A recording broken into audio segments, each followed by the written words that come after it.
This was really the last generation of bikes that were air-cooled, the top of the line, what amounted to be the beginning of super bikes. And these were the last ones that were air-cooled before Suzuki went to oil cooling or water cooling. Every day just keeps getting a little chillier, and it doesn't in any way diminish the fun of riding. I have electric gear when I need it. Sometimes I take it, I don't even plug it in just in case. Today is probably one of those days, because it's probably going to be cold till after lunch. And I remember last year, I made a dedicated video of all the things that I try to do to stay warm when it gets cold. I got a lot of good responses to that video and a lot of hits and a lot of good thoughts. We'll be sharing them in the future. Maybe I'll do an update to that when it really gets cold.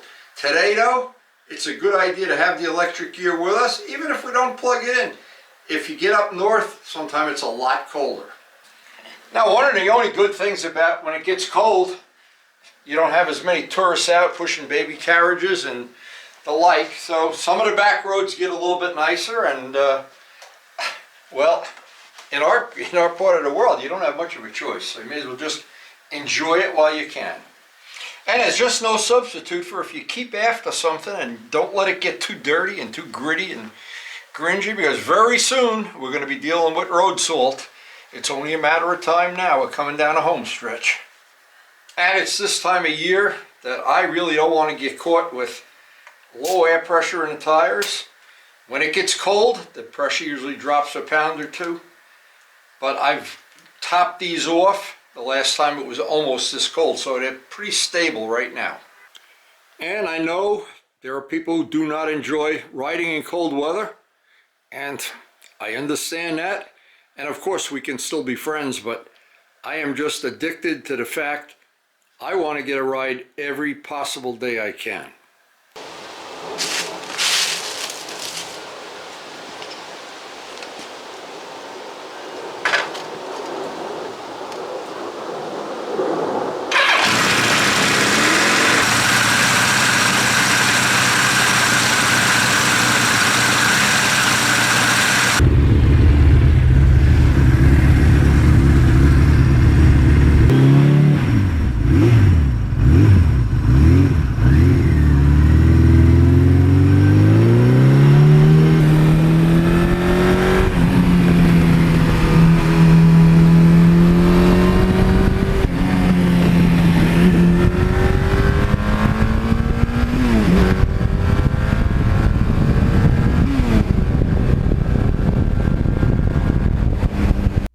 Air cooling any engine has its limitations, and just as the engineers found out in World War II with aviation engines, the finning, you can only make the fins so big, you can only make them so thick, you can only make them so far apart before it gets very inefficient. And Curtiss Wright, I believe, is the one that came up with the final for the B-29 engines, the Wasp Majors, where they had the finning really that was figured out right to the max.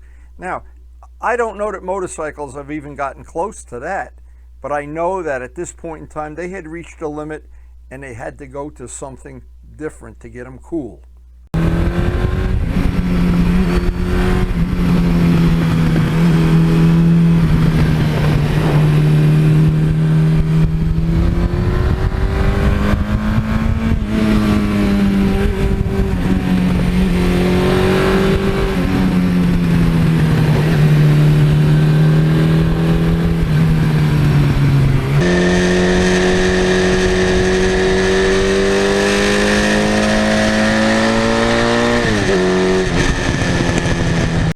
It's very similar to what happened to the RD, the air-cooled two-strokes. They got to a point where they had to go to liquid cooling. They just could not cool the engines with fins anymore. And that's pretty much what happened right here. And if you ever have a GS head off the bike, you find out it's one of the biggest hunks of aluminum. You need a wheelbarrow to carry it.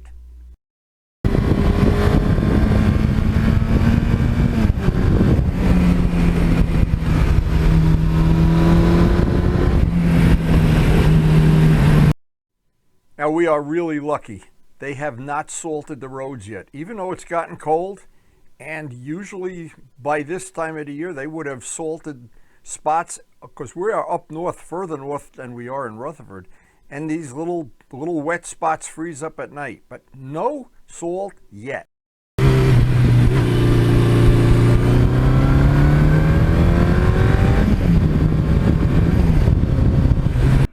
But of course, liquid cooling adds an element of complexity. Water pumps, the like, a radiator.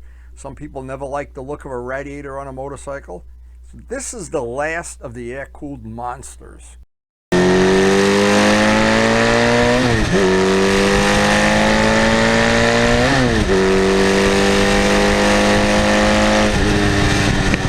And the first time I ever got on this bike, when I bought it from Westwood Suzuki and went around the block, that's a moment in time that's frozen in my mind.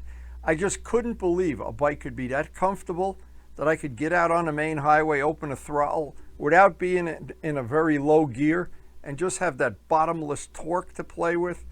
It's a wonderful bike in every way that makes a bike really nice and fun to ride and comfortable, and it gets good mileage too.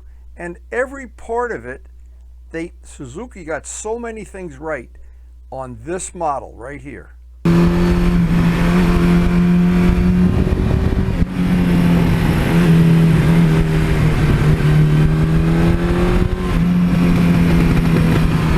And I remember in the early 80s, everybody was hot to go drag racing, and this was the engine of choice. If you really were serious about going drag racing, this was the only one you considered. And to this day, people still want that engine and are still willing to buy it from you on the spot.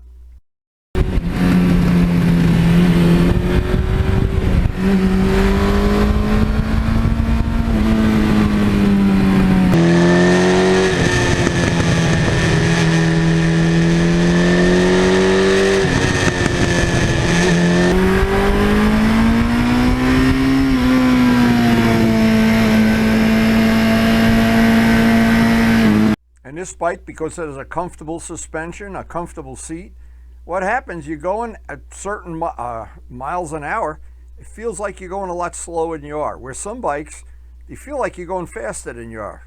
Not this one.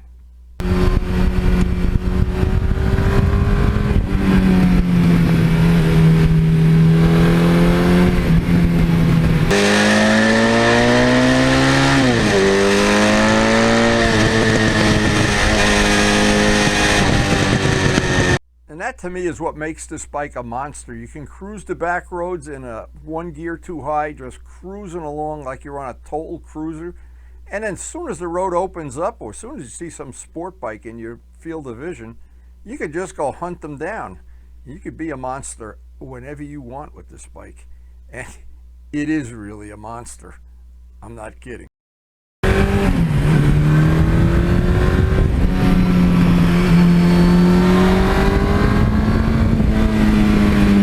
And because it's air-cooled, you don't have to deal with looking at a radiator and covering up in plastic and painting it flat black and everything.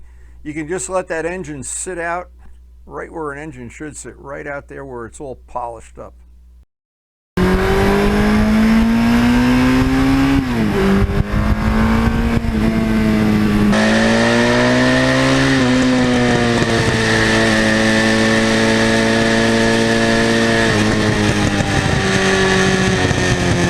And this engine has over 80,000 on it. It doesn't show me any signs of it that it's going to wear out in my lifetime. I'm going to wear out before it's going to wear out.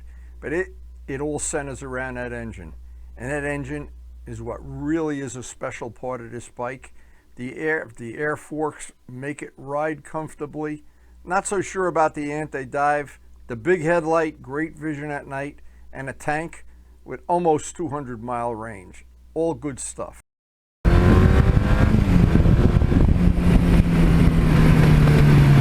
And one of the things I find, I love the styling of this bike. I really didn't care for the styling of the ones before it with the square gas tank. And the ones that came after it, there was a generation of them, a couple of years, where they started to look like Oldsmobiles and Buicks.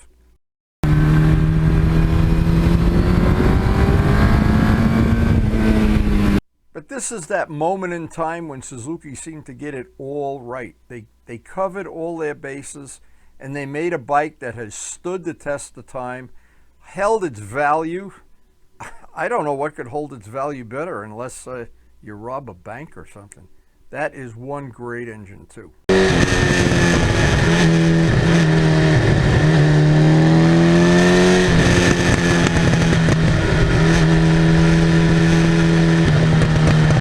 And the few next generations that had the oil cooling, they had the liquid cooling, and they changed the bodywork, and they changed a lot of things over the years. And of course, some of the things got better, the performance got better in some ways. But there's a moment in time, and I always think this is it, the early 80s, when Suzuki really had it all together, all in one package.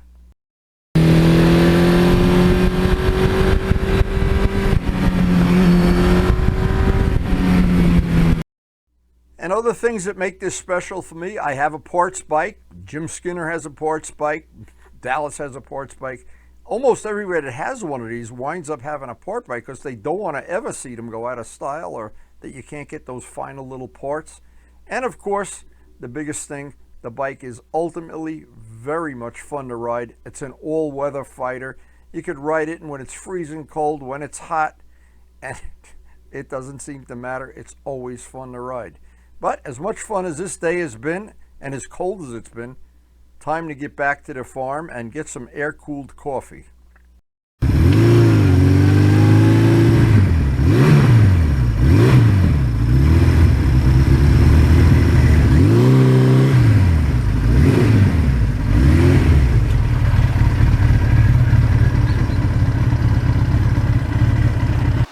I see the bride waving to me in the window. She says, oh, he made it home again one more time. Amazing. I hope you got nice hot coffee on for me, baby. Yeah, it's cold out here is right. I'm not only old, I'm cold. But the coffee, when you get back from a ride like this, that coffee tastes so much different than on a hot day. Anyway, I hope you did enjoy the video. I hope you'll hit the like button if you did. And thanks so much for watching.